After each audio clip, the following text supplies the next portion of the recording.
जयमाल तो आ गई सरकार के गले में, और धरती और आकाश वाद्य बज रहे हैं। पुर अरि व्योम बाजने बाजे, खल भय मलिन साधु सब नाचई गावई, विबुध बधोटी बार बार जहाँ तह विप्र वेद ध्वनि कर। हरि ओम स्वस्ति न इंद्र वृद्धश्रवाह आदि आदि होने लगा। ब्राह्मण देवताओं ने वेद मंत्र का उच्चारण किया। वेद पाठी ब्राह्मणों का सम्मान करिए। वेद मंत्र समझना अनिवार्य नहीं है, वेद मंत्र सुनना अनिवार्य है। वो श्रुति है। श्रुति माने केवल सुनिए, समझिए नहीं। क्यों? ब्रह्मवाणी है, वेद है। वेद मंत्र का पाठ हो तो प्रातः काल कान पार कर श्रवण करना चाहिए। आपको आश्चर्य होगा, भारत सरकार ने अभी परसों प्रस्ताव दिया है, कैबिनेट ने पास कर दिया है, जिन जिन गांव शहरों में संस्कृत विद्यालय नहीं है वहां संस्कृत विद्यालय खोला जाए और प्रातः काल वेद पाठ प्रारंभ किया जाए।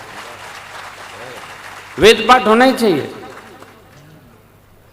यदि वेद बदंती न दंत कथा, जहाँ तहाँ विप्रवेद धुनि करहीं बिंदे बिरजावली।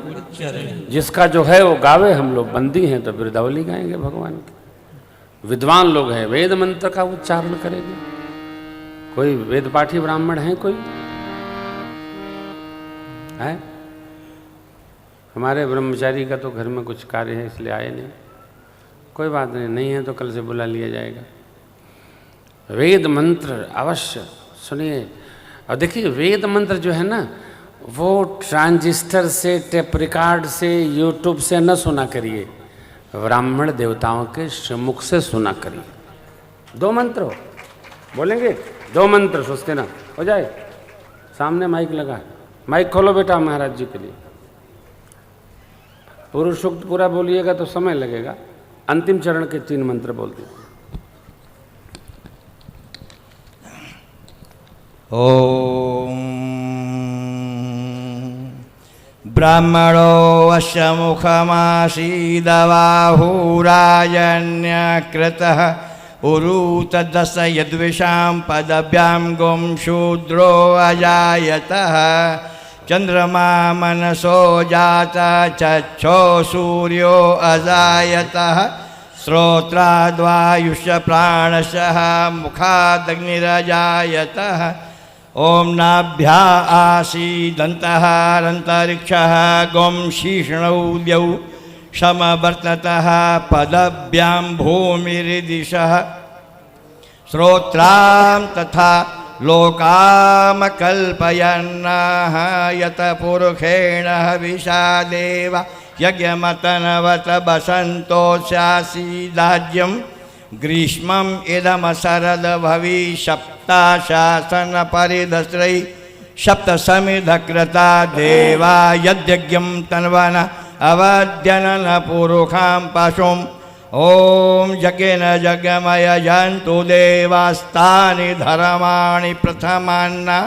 सन्नतेहनाक महिमान सचंत्र यत्र पूर्वे साध्यां संत देवा।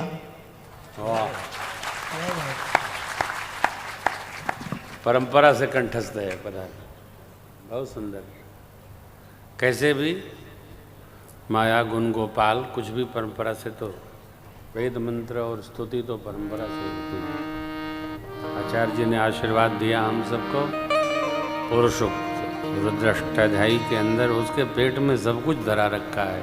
ब्रह्मा जी ने, बड़ा आनंद हुआ। वेद मंत्र तब द्विजन उचारे। क्या है यहाँ? जहाँ तह विप्र, जिसको जहाँ स्थान मिले वहीं से वेद मंत्र उच्चारण कर रहे हैं। और बंदी लोग जय जयकार कर रहे हैं। बोलिए रामचंद्र भगवान की जय हो। मिथिला नरेश की जय हो। महामुनि विश्वामित्र गुरुदेव भगवान की जय हो। विप्रवृंद की जय हो। श्री किशोरी मैया की जय हो। दिव्य को दिव्य ही प्राप्त होता है। दिव्य को तभी दिव्यता बनती है। दिव्यति दिव्य। जय मान लो भाई, सखिया कहती हैं प्रणाम करो। गौतम तीय गति सुरति करी, नहीं पर सती पद ये हर्षे रघुवंश बल प्रीति अलौकिक।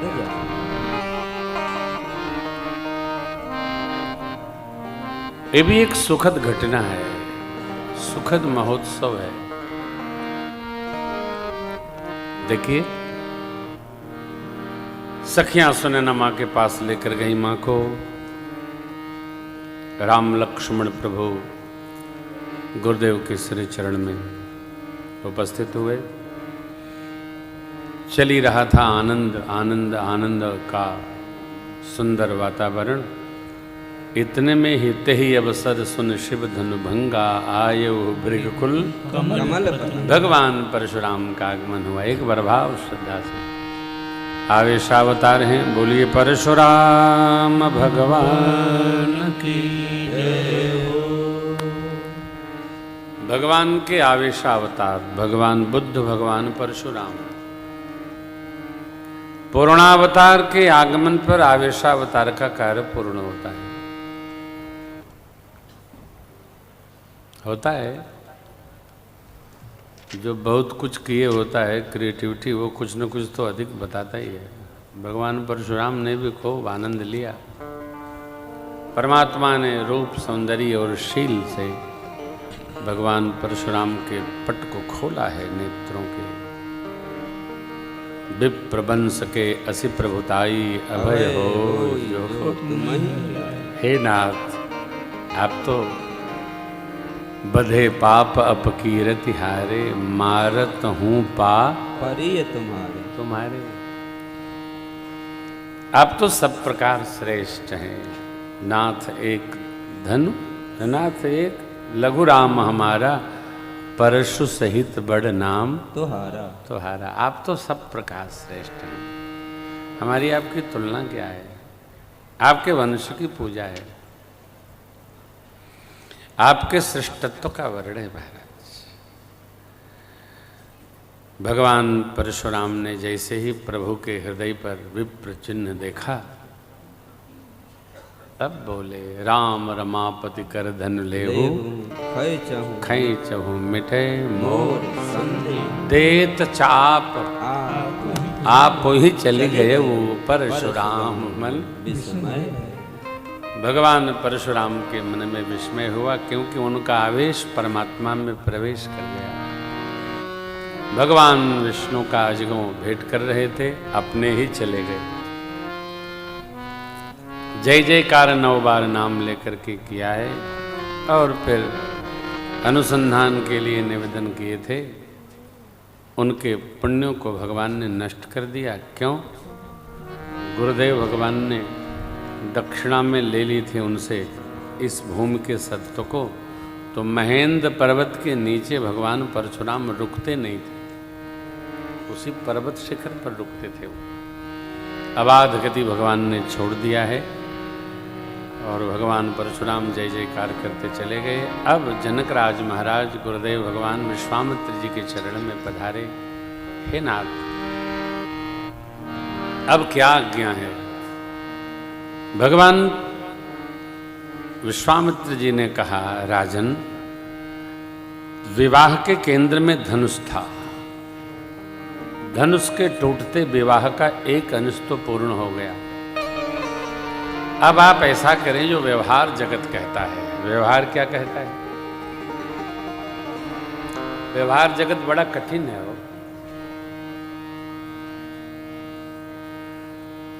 अभी देखिए, हम आपको बताते चले, नहीं तो लोग बताएंगे नहीं।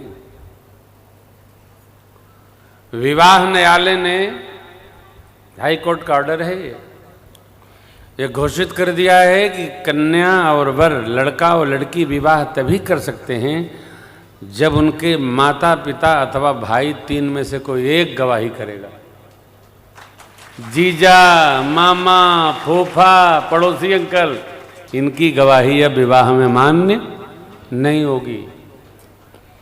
जीजा लोग तो आते ही हैं उत्पात मचाने के लिए, जैसे तो न जाने के जीजा और पीजा हैं? ये पूरा घर खराब कर रखे, जीजा और पीजा। हाँ, बच्चे बिना पिज़्ज़ा नहीं खाते हैं, सालों को जीजा लोग परेशान कर रखे। तो मेरी ये वजह तो मैं बहुत नाचा ये सुन करके, क्योंकि उत्पात बढ़ता जा रहा है समाज में, और सबसे अधिक उत्पात अपने सनातन धर्म में है। कोई मानता ही नहीं। क्यों नहीं मानता? क्योंकि हम लोग सब कुछ तो करते हैं, बच्चों को कथा सत्संग कीर्तन पुराण इसमें रमाते ही नहीं है। बच्चों को थोड़ा सत्संग में रमाओ। सत्संग जीव के अंदर सत्य का तत्व भर देता है। जो सत्संग में रमता है उसको कुसंग कदापि नहीं जमता है, वो बैठेगा ही नहीं। सत्य के संग में जो रहेगा वो उसका अन्वेषक हो जाएगा। अस्तु मानना चाहिए।